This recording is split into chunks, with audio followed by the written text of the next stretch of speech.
38 வரை.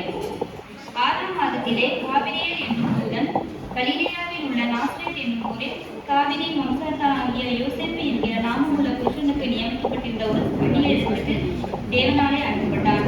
அந்த கன்னிகையின் பெயர் மரியாள். அவள் இருந்த வீட்டிலே தேவதூதன் பிரவேசித்து, கிருபை பெற்றவளே வாழ்க, கர்த்தர் உன்னுடனே இருக்கிறார், ஸ்திரீக்குள் நீ ஆசீர்வதிக்கப்பட்டவள் என்றார்.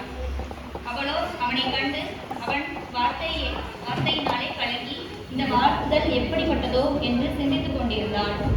தேவதூதன் அவளை நோக்கி, மரியாளே பயப்படாதே, நீ தேவனிடத்தில் கிருபை பெற்றால், இதோ நீ கர்ப்பவதியாகி ஒரு குமாரனை பெறுவாய், அவருக்கு இயேசு என்று பெயரிடுவாயாக.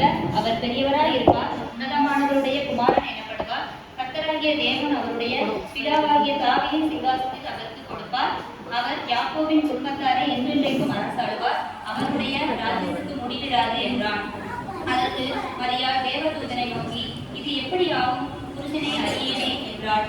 தேவதூதன் அவளுக்கு பிரதியுத்தரமாக, பரிசுத்த ஆவி உன்மேல் வரும், உன்னதமானவருடைய பலம் உன்மேல் நிலவிடும்.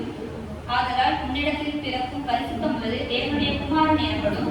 இதோ உனக்கு இனத்தால் ஆகியிருக்கிற எலிசபெத்தும் தன் முதிர் வயதிலே ஒரு குமாரனை பிரசவத்திருக்கிறாள். மலடி எனப்பட்ட அவளுக்கு இது 6ஆம் மாதம், தேவனால கூடாத காரியம் ஒன்றுமில்லை என்றான். அதற்கு மரியாள், இதோ நான் ஆண்டவருக்கு அடிமை, உம்முடைய வார்த்தையின்படி எனக்கு ஆக கடவுது என்றாள். அப்பொழுது தேவதூதன் அவளிடத்தில் இருந்து போய்விட்டான். வாசிக்க வேண்டிய முதலா வேத படம் வாசித்தாயிற்று. I would like to call Ms.